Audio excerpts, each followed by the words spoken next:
આજે આપણે ભવ સંભવ સ્તોત્ર જે સંપ્રદાયમાં પ્રચલિત છે,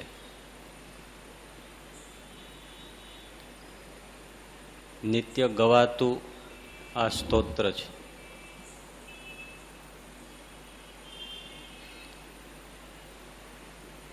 એના વિશે જે કાંઈ આપણે કહીએ તે પહેલા એની થોડી પૃષ્ઠભૂમિકા છે.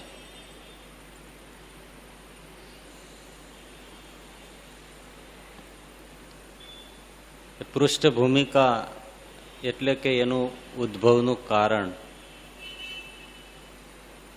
એ જેટલું આપણા મનમાં સ્પષ્ટ અને મહિમાથી સમજાયું હોય એટલો જ આ સ્તોત્રનો મહિમા આપણને સમજાય.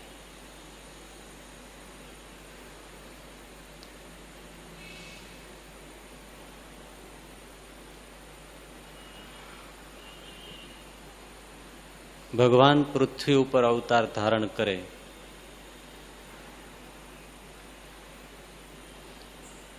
ત્યારે જોઈએ એકલા આવે તો એ પણ એટલું કામ ન કરી શકે. એટલે દરેક અવતાર વખતે એમની સાથે એમના એકાંતિક ભક્તો, મુક્તો, સત્પુરુષો એમને સાથે જ લાવે છે.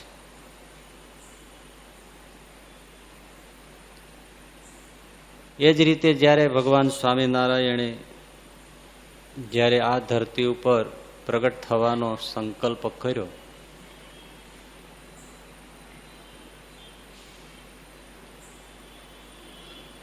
ત્યારે ગોપાળાનંદ સ્વામી આદિક જે સંતો હતા, મુક્તો હતા, જે અક્ષરધામમાં જ બિરાજે છે, એમને મહારાજે સાથે લીધા.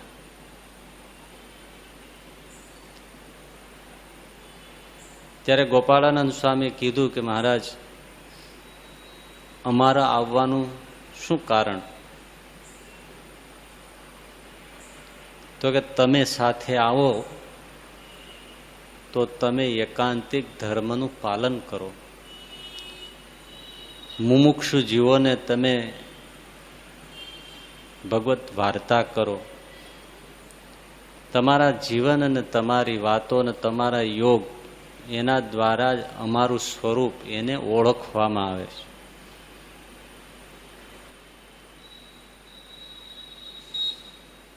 અમારામાં જીવને જોડવા માટે પણ તમારે આવવાનું હોય છે. અને સાચી વાત છે, વરરાજો એકલો જઈને પરણી આવે તો એમાં કઈ વાંધો નથી, પણ સાથે જાનડીઓ હોય, ગીત ગાય તો જ બધાને થોડી થોડી ખબર પડે કે આ ભાઈ ક્યાં ગામના છે, ક્યાંથી આવે છે, શું નામ છે. એ બધું ગીતોમાં હોય છે. આજના જમાનામાં ગીતોમાં એવું હોય કે ન હોય એ ખબર નથી. જૂના જમાનાના જે ગીતો હતા એમાં તો એનું બધું જ હિસ્ટ્રી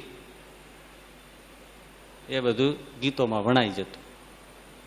વગર પૂછે ખબર પડી જાય ક્યાં ગામની જાન છે, ક્યાં પરણવા જાય છે, કોની છોકરી સાથે એમના લગ્ન નિર્ધાર્યા છે, બધી ખબર પડે. એમ સંતો ભક્તો છે એ ભગવાનની જાનડીઓ છે. એ ગામડે ગામડે ફરીને ભગવાનને ઓળખાવે. તો ભગવાન સ્વામિનારાયણ અયોધ્યા પાસેના છપૈયામાં સંવત 1837 ચૈત્ર સુધી 9મી એટલે રામનવમીના પ્રગટ્યા. 11 વર્ષની ઉંમર પછી ગ્રહનો ત્યાગ કરી અને હિમાલય વગેરે તીર્થોમાં ઉત્તરથી લઈ પૂર્વમાં થઈ, દક્ષિણમાં છેક રામેશ્વર થઈ અને છેક પશ્ચિમમાં ગુજરાતમાં આવ્યા.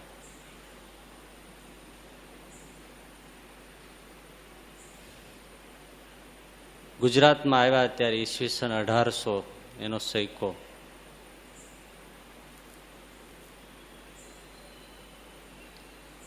શ્રીજી મહારાજની ઉંમર પણ ત્યારે 18 વર્ષની હતી.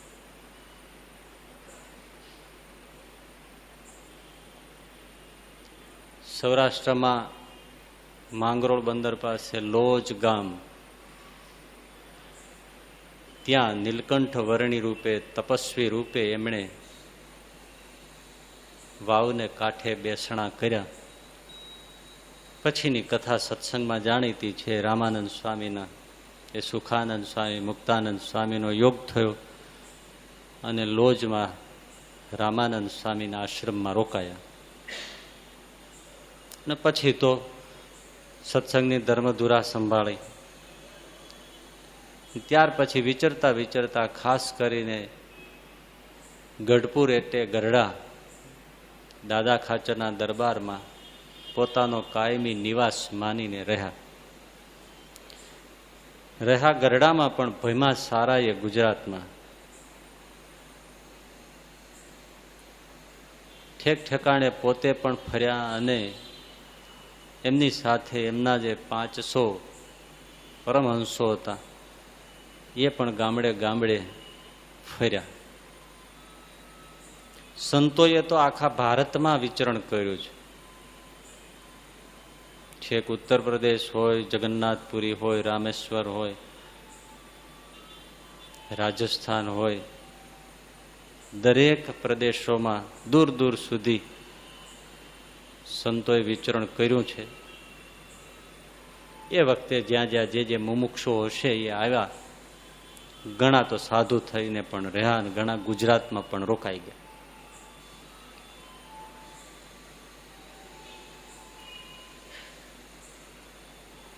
સંતોને વિશેષ કરીને મહારાજ ગામડે ગામડે મોકલી દેતા. સૌને એમ હોય, એમાં ખાસ કરીને સંતોને પણ એમ હોય કે ભાઈ મહારાજ પાસે રહીએ તો આનંદ આવે. જેનામાં અપાર હેત હોય તેની આજુબાજુ સાથે રહેવાનું ગમે.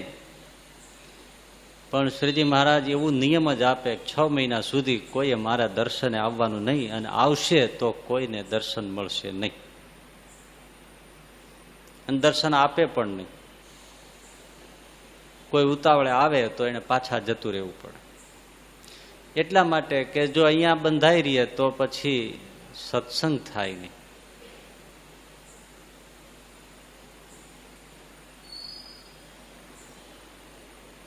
તો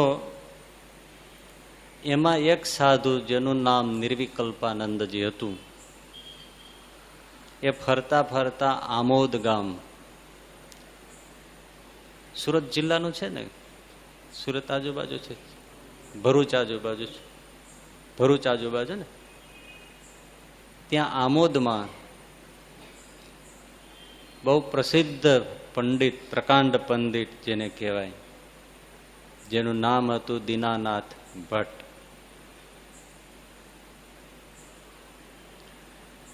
ખૂબ એની પ્રસિદ્ધિ હતી.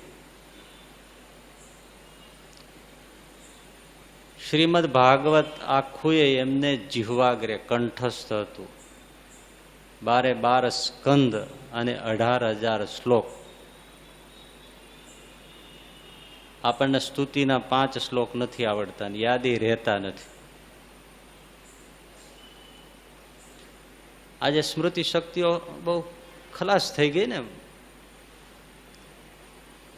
આ છેલ્લે અમુક વર્ષો, માનો કે વ્યાસજી જે 5000 વર્ષ થયા ત્યારે એમણે લેખિત ગ્રંથો કર્યા.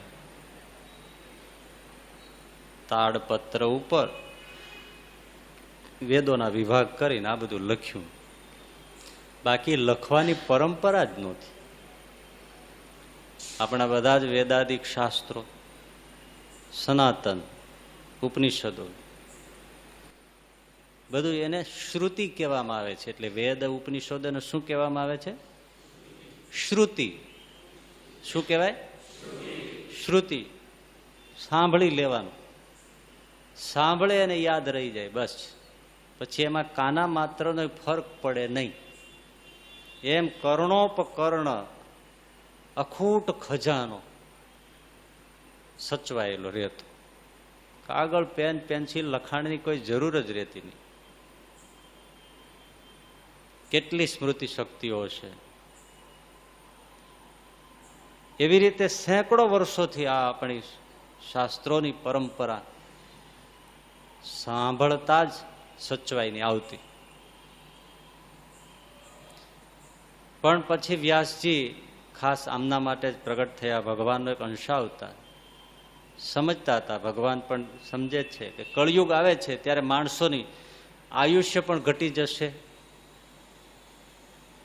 શ્રદ્ધા પણ ઘટી જશે અને સ્મૃતિ, શ્રુતિ, શક્તિ પણ ઘટી જશે. આ ત્રણ વસ્તુ કળિયુગમાં ખાસ ઘટી. આયુષ્ય ઘટી ગઈ, શ્રદ્ધા ઘટી ગઈ અને સ્મૃતિ ઘટી ગઈ. એટલા માટે આ વારસો સચવાઈ રહે એટલા માટે લેખિત કર્યું. એ સારું કર્યું કે આપણી પાસે લેખિત કર્યું તો પહોંચ્યું. પણ એમાં આયુષ્ય ઓછી, શ્રદ્ધા ઓછી. એટલે જેટલું લખ્યું છે એટલું વાંચવાય કોઈ નવરા નથી. ભાગવત કોઈને આખું વાંચ્યું હશે, ગીતા આખી કોઈને વાંચી છે? ગીતા તો વાંચવા જેવી છે. ગુજરાતીમાં, હિન્દીમાં ટ્રાન્સલેશન મળે જ છે. એક આધ્યાત્મિક ધાર્મિક પુરુષ તરીકે પણ આ બધા શાસ્ત્રોમાં નજર નાખવી જોઈએ.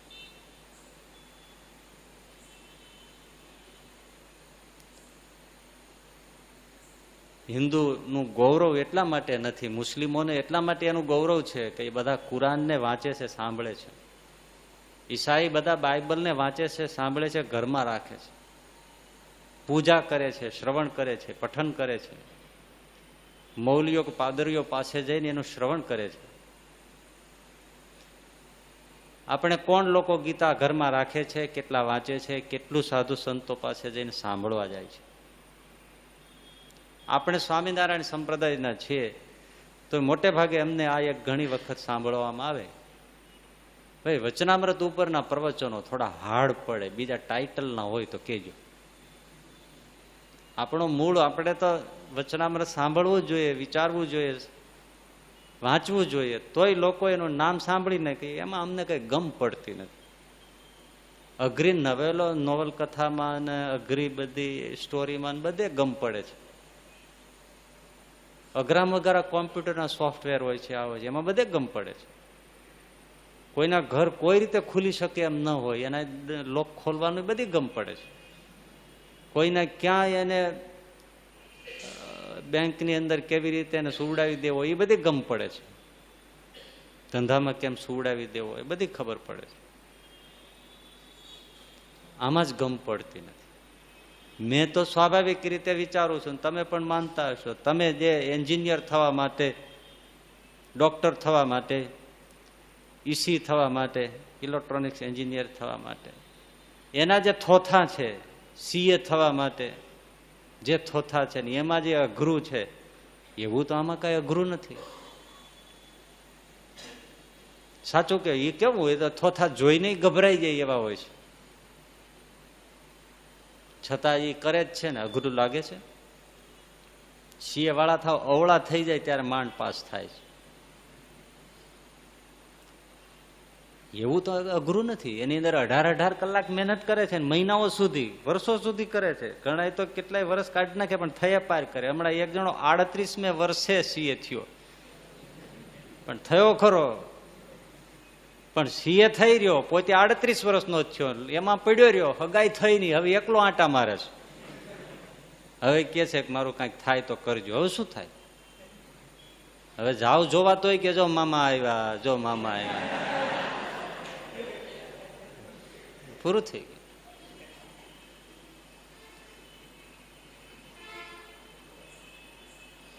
બહુ સ્વાભાવિક છે ને. તમે જે ભણવાનું આજે છે એટલું અઘરું તો કોઈ નથી. તમને એટલી ગીતા અઘરી નથી કાંઈ, એટલું કાંઈ વચનામૃત અઘરું નથી. પણ ગમતું નથી, રસ નથી. અને રસ એટલા માટે નથી, ઉપયોગી માન્યું નથી, બીજું કશું નથી. ઉપયોગી માન્યું હોય તો બધી વસ્તુ સહેલી થઈ જાય.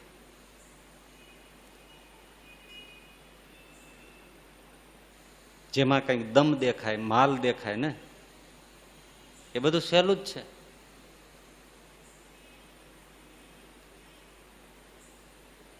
નક્કી કરે કે મારે આબુની શિખર ઉપર ચડવું છે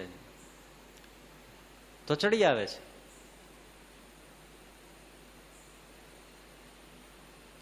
કાંઈક એને મનમાં મહિમા સમજાય તો કરે છે. કિલીમાંજારો કેટલા ટફ પહાડો છે, એક પગ હોય એવાય ચડી આવે છે. મનમાં નક્કી કર્યું જોવું જ છે, મરી જાય તો જઈ આવે છે. તીર્થ નથી કાંઈ કે ત્યાં મરી જાય તો કઈ દિવ્ય ગતિ થઈ જાય. આવા ઘણી જાતના લોકોને ઉપાડા ઉપડે છે. ખાવાના, પીવાના, હરવાના, ફરવાના, જોવાના, બધા વાહ ઉપડે છે. બધાની પાછળ વાહ છે. જો હરવામાં, ફરવામાં, જોવામાં, ખાવામાં, દોડવામાં, રમવામાં, કૂદવામાં બધા વાહ છે. પણ ભગવાન ભજવાનો કોઈને વાહ તો બીજા બધા વાહ આવે છે. અઘરું કરીને મૂકી દે છે. એટલે કારણ કે જીવન જીવવામાં ભગવાન ઉપયોગી લાગતા નથી. મર્યા પછી ઉપયોગી લાગે છે ત્યારે કઈ થતું નથી. એટલે આ એક પઝલ છે. એ પેલા સમજી જાય તો જીતી ગયો, ન સમજે તો હારી ગયો.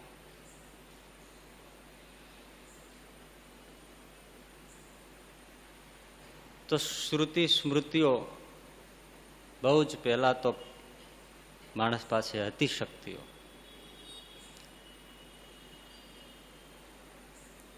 તો અમુક અમુક છતાંય એવા ત્યારે હતા ને આજે પણ હજી ઘણાની સ્મૃતિ શક્તિઓ ઘણી તેજ હોય છે.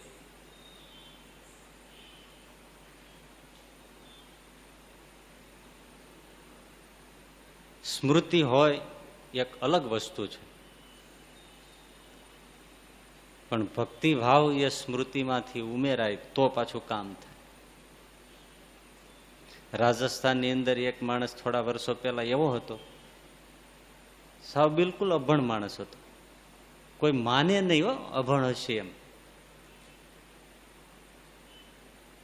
તમે 18 જણા બેસો, 18 જુદી જુદી ભાષાના નિષ્ણાત બેસો, સ્મૃતિ શક્તિ જોજો. તમને આમ એક્ઝેક્ટ તમને એક દાખલો આપું છું. 18 જણા બેસે, 18 જુદી જુદી ભાષાના વિદ્વાનો. પેલો તો કોઈ સ્કૂલમાં ભણ્યો નથી, એની રાજસ્થાની ભાષા જે આવડે છે એ જ આવડે છે. એટલે કઈ અંગ્રેજીમાં ટપ્પો પડવાનો જ નથી ને, સંસ્કૃતમાં ટપ્પો પડવાનો જ નથી ને, તમિલ ભાષામાં ટપ્પો પડવાનો જ નથી ને, બેંગાલીમાં ટપ્પો પડવાનો જ નથી ને, કન્નડમાં ટપ્પો પડવાનો જ નથી ને, ઉર્દુમાં ટપ્પો પડવાનો જ નથી ને, હિન્દીમાં ટપ્પો પડવાનો જ નથી ને. પણ એવા 18 ભાષાના વિદ્વાનો બેસે, દરેકે એક એક વાક્ય બોલવાનું.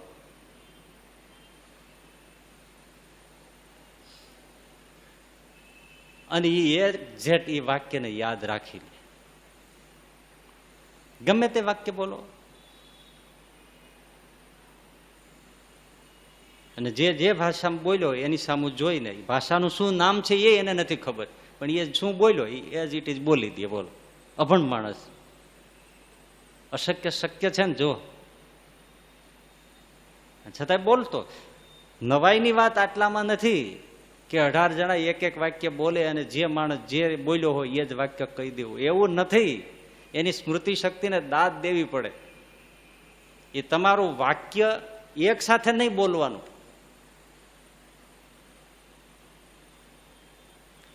પેલો બેઠો હોય એના વાક્યનો આડો અવળો એક વાક્ય નક્કી કરે, એમાંથી એ એક શબ્દ બોલે. બીજો માણસ એને વાક્ય નક્કી કર્યું, એક શબ્દ બોલે. ત્રીજો એક શબ્દ જ બોલે. એવી રીતે 18 જણા એક એક શબ્દ બોલે, કેટલા રાઉન્ડ પૂરા થાય ત્યારે એનું એક વાક્ય પૂરું થાય. અને આ માણસ એક ધડાકે એનું આખું વાક્ય કહી દે. ઘણી વાર ઓલા બોલનારા ભૂલી ગયા હોય હું શું બોલ્યો હતો. આ ભૂલતો નહોતો. આ ઐતિહાસિક ઘટના છે રાજસ્થાન. આટલી સ્મૃતિ શક્તિ હતી એની પાસે. થોડા વર્ષો પહેલા જ હતી માણસ હતો. અશક્ય છે ને આ થાય, કારણ કે જે બોલ્યા હોય છે આખું વાક્ય એ ભૂલી જાય. એકાદ બે શબ્દ અંદરથી ભૂલી જાય, પેલો બોલી જાય. પણ જીવનની દ્રષ્ટિએ, પેલી દ્રષ્ટિએ તમે જુઓ તો સાવ બુદ્ધુ હતો, સાવ બુદ્ધુ હતો. એટલે ઘણી વાર આપણને કેટલા વચનામૃત કંઠે છે, કેટલા સ્તોત્રો કંઠે છે, કેટલા ગ્રંથો કંઠે છે, એ કંઠસ્થ કરતા ઉદરસ્થ હોય એ બહુ મહત્વનું છે. તો દીનાનાથ ભટ્ટ 18,000 ભાગવતના શ્લોક, તો 18,000 ખાલી ભાગવત જ કંઠે હતું. કેટલા ઉપનિષદો, કેટલા ધર્મશાસ્ત્રો, કેટલા પુરાણો એકદમ કંઠે હતું. એટલા માટે તો એમણે જે શિક્ષાપત્રી ભાષ્યની અંદર જે બધા પ્રમાણો આપ્યા છે એ એનો પુરાવો છે. એક નાનકડી શિક્ષાપત્રીની અંદર 3,500 જેટલા તો એને પ્રમાણો આપ્યા છે કે આ ક્યાં ક્યાં ક્યાં ક્યાં કહેવાયું છે. એટલી એની પાસે શાસ્ત્રની સ્મૃતિ હતી. પંકાયેલા એક પંડિત હતા. ત્યાં ફરતા ફરતા આપણા નિર્વિકલ્પાનંદ સ્વામી ગયા. નિર્વિકલ્પાનંદ સ્વામી પણ માથું ભાંગે એવા વિદ્વાન, ઘણા શાસ્ત્રો કંઠે, વેદ ઉપનિષદોની બધી શાખો એ બધું એના જીવાગે. ધારદાર પંડિત. ને પંડિતને પંડિતનું આકર્ષણ હોય. દીનાનાથ ભટ્ટ જેવાને મળ્યા, થોડી ઘણી શાસ્ત્રની વાતો થઈ. નિર્વિકલ્પાનંદજી તો સહજાનંદ સ્વામી, ભગવાન સ્વામિનારાયણના સાધુ.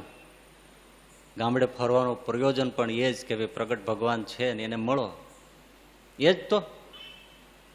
દીનાનાથ ભટ્ટને વાત કરી કે આજ ભગવાન પ્રગટ છે, જેને તમે રામ કહો છો, જેને કૃષ્ણ કહો છો, તો એ ભગવાન હજુર છે આજે.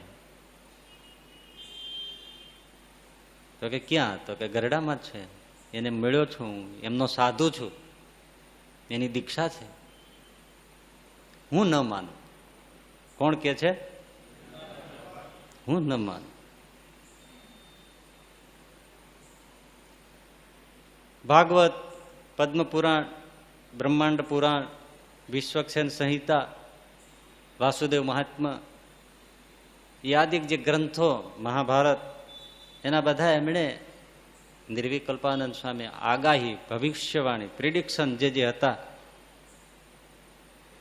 વ્યાસજીના વચનોથી, એ બધું એમણે કહ્યું, છતાં પણ હા પડતી નથી. તો પછી ભગવાનના શા લક્ષણો હોય, એ લક્ષણોનું નિરૂપણ એમની આગળ કર્યું. એમાંથી શાસ્ત્રાર્થ થવું પડ્યો. શાસ્ત્રની રીતે હવે ટક્કર થઈ કે એ ભગવાન છે, ભગવાન હોય તો આ વસ્તુ હોય, ભગવાન હોય તો આ વસ્તુ ના હોય. ભાઈ 18 દિવસ શાસ્ત્રાર્થ ચાલ્યો. અનેક પ્રકારના શાસ્ત્રોની આટી ઘૂંટી, એવી અદભુત ચર્ચા. વિદ્વાનોને ચર્ચા મળે તો ખાવાનું ભૂલી જાય. નિર્વિકલ્પાનંદજીને એમ હતું કે મારે આને કોઈ પણ હિસાબે સ્વામિનારાયણનો બનાવવો છે. દીનાનાથને ભટ્ટને એમ હતું કે આ વિદ્વાન છે, સાચું છે, પણ આવો ત્યાં ફસાયો છે, મારે એને કાઢવો છે. આ પ્રતિભા છે, આ આટલો વિદ્વાન છે, આ ફસાઈ ગયો છે એમાં, તો મારે એને એમાંથી કાઢવો છે.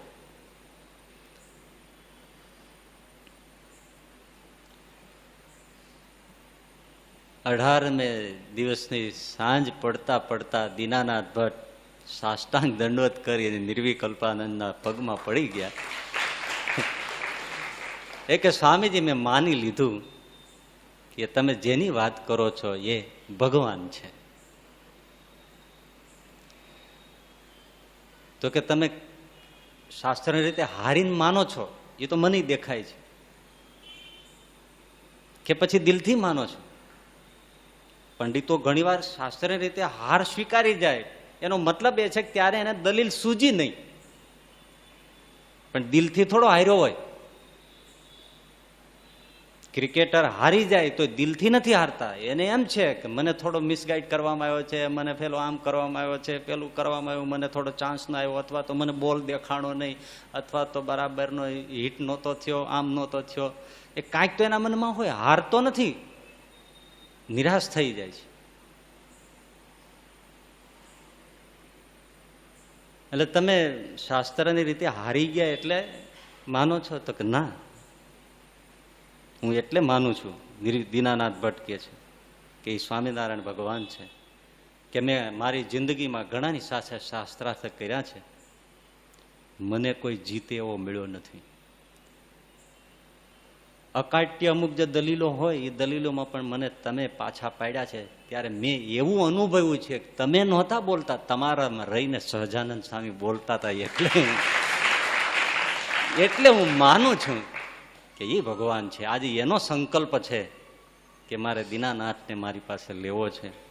તમારી વાણીથી ખાલી હું નથી પરાસ્ત થયો, પણ સહજાનંદ સ્વામીને લીધે જ હવે હું સહજાનંદ સ્વામીને માનું છું.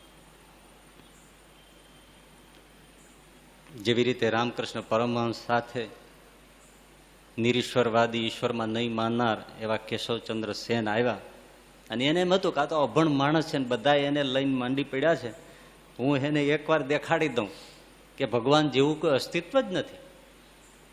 અને કેશવચંદ્ર સેન આવ્યા, મોટી સરસ 1.5 હાથ લાંબી પાઘડી, લચડતું ધોતિયું, 56 ઇંચ લાંબો કોટ, હાથમાં સરસ મજાની પાતળી લાકડી, પછી આંગળીઓ હોનાની વીંટીઓ. કેશવચંદ્ર સેન આવીને બેઠા. બાબા પ્રણામ. બેસો.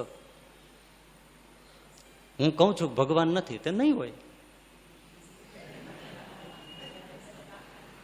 મારે તમારી સાથે તર્કથી સિદ્ધ કરવું છે તો બહુ સારું, હું સાંભળવા રાજી છું. અને કેશવચંદ્ર સેને ઉપાડ્યું. એવી દલીલો કરે કે ઈશ્વર છે જ નહીં, તમને આ સૃષ્ટિમાં ક્યાં એવું દેખાય છે, એના વગર ક્યાં અટકી જાય છે, એ ક્યાં હસ્તક્ષેપ કરવા આવ્યો, સારું થતું હોય તોય ભલે, ખરાબ થતું હોય તોય ભલે. સામે દેખાતા ડુંગરા ઉપર લટકતી શિલા છે તો શું ભગવાને ગોઠવી છે? એ શું એનું આયોજન છે? પરમહંસજી તો સાંભળે છે. વહેતી નદીઓ એની મેળે ઓગળે છે, વહે છે, સૃષ્ટિ એમનેમ જીવે છે. તમે એવું માનો છો કે આ બધાના કર્મના હિસાબ વળી કોઈ એક વ્યક્તિ રાખતું હોય ને એ બધાને કર્મ ફળ આપતા હોય? ન માનનારા પણ હું સુખેથી જીવું છું, તમે માનનારા છો તોય તમે તમારી રીતે જીવો છો, શું ફરક પડે છે? રામકૃષ્ણ પરમહંસ ઉભા થઈને ભેટી પડે. વાહ વાહ વાહ વાહ કેશવ, બઢિયા બાત બતાઈ, બઢિયા બાત બતાઈ. ગાલે હાથ માંડે ફેરવવા. કેશવચંદ્રને એમ થાય કે ઓહો, હવે આ ડોહો ઢીલો પડ્યો છે, અને ઉછળીને પાછી જોરદાર દલીલો અપનાવે. કોઈને ભગવાનની ભ્રમણા થાય છે એ તો મનની વિષય છે. મનમાં જેની ધારણા કરવામાં આવે છે એવા સર્જનો થાય છે. અનેક પ્રકારની એવા વિજ્ઞાન પણ છે. મન માયાવી છે તો બધું સર્જન થાય. કદાચ એવી જ રીતે આ બધું દેખાતું હોય, ઈશ્વરની કલ્પના કરે. જેને કોઈને પોતાના દીકરામાં વાલ હોય તો એને દીકરો મરી ગયો હોવા છતાં સ્વપ્નમાં સાક્ષાત દેખાય છે, તો એ માની બેસે કે મારો દીકરો જીવન છે.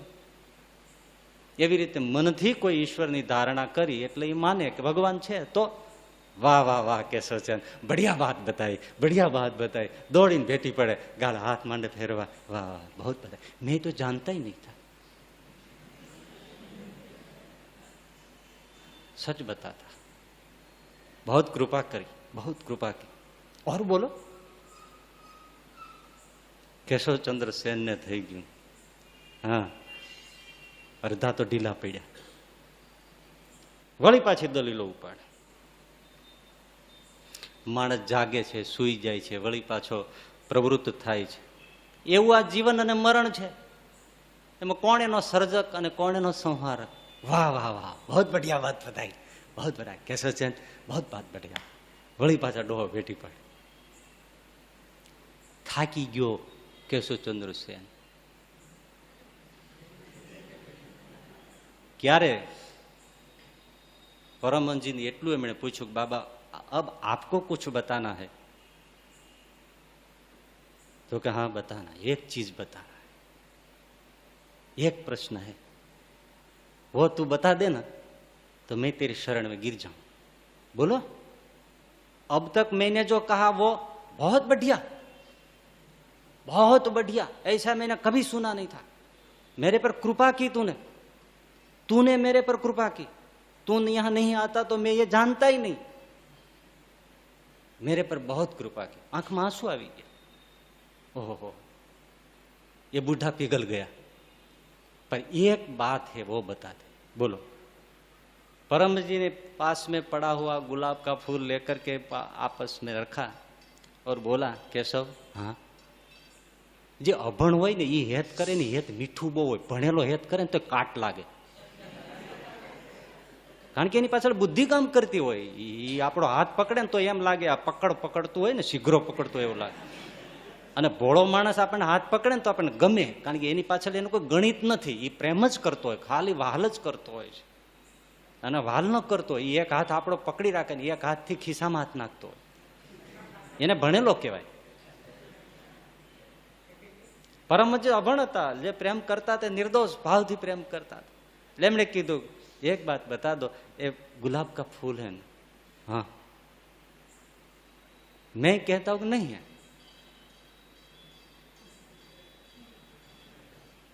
ये फूल है? केशव बोला, हाँ है। मैं कहता हूं नहीं है। अरे बाबा कैसे नहीं? बस वैसे नहीं है। अरे मैं देखता हूं बाबा, सामने पड़ा है। तो बुद्धू, ऐसे मैं परमात्मा को देखता हूं, तू मना करे नहीं है तो कैसे मानू कि नहीं है? निपट गंवार, कहां से पढ़ा तू? मैं ऐसे देखता हूं, ये मेरे पास बैठा है, तू अंधा है, तू नहीं देखता। मेरी माँ, मेरा प्रभु, मेरा राम पास में अगल बगल में बैठा, मैं देखता हूं, तू अंधा है, नहीं देखता तो, और तू कहता नहीं है, तो मैं कैसे मानू नहीं है?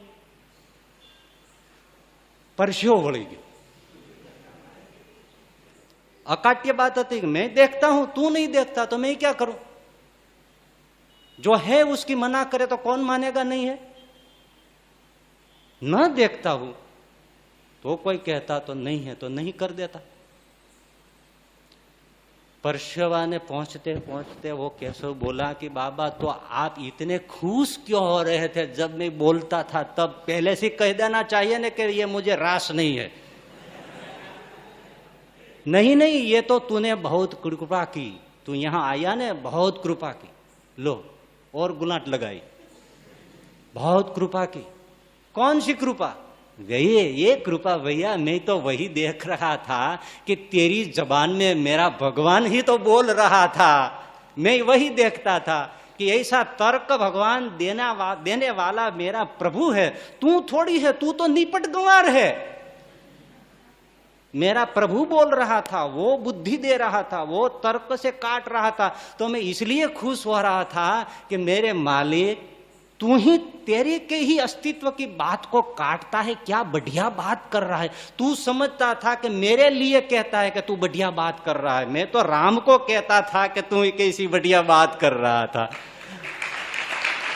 तू अपने पर ओढ़ लेता था तो मैं क्या करूं, मैं तो राम को कहता था, राम को हेत करता था, राम को वहाल करता था। क्या बढ़िया बात बनाई, ये तो मैं जानता ही नहीं था। तू कृपा करके यहां आया, मैं को राम को बोलता था कि तू कृपा करके यहां आया, मैं तुझे नहीं कहता था कि तू इधर केशव आया। एक केशव नाम भी मेरे भगवान का भी है, केशव बोलता तो भी मैं मेरे केशव को बोलता, तेरा तुझ केशव को नहीं कहता। केशव चंद्र सेन ने अपने खिस्से में से डायरी निकाली और लिखा, कई बुद्धिमान लोगों को मिला लेकिन निपट, निरक्षर, अनपढ़, गंवार आदमी के पास मैं मेरी सब विद्या हार जाता हूं, खाली हो जाता हूं। बस ये आदमी के पास कुछ है, आटलू कई निकली गया। शास्त्रार्थ अलग वस्तु है। निर्विकल्पानंद जी, मैं मानता हूं कि वो भगवान स्वामीनारायण भगवान है इसलिए कि तुझ में रहकर वो बोलते थे। चलो मुझे उसका दीदार करना है, दर्शन करना है।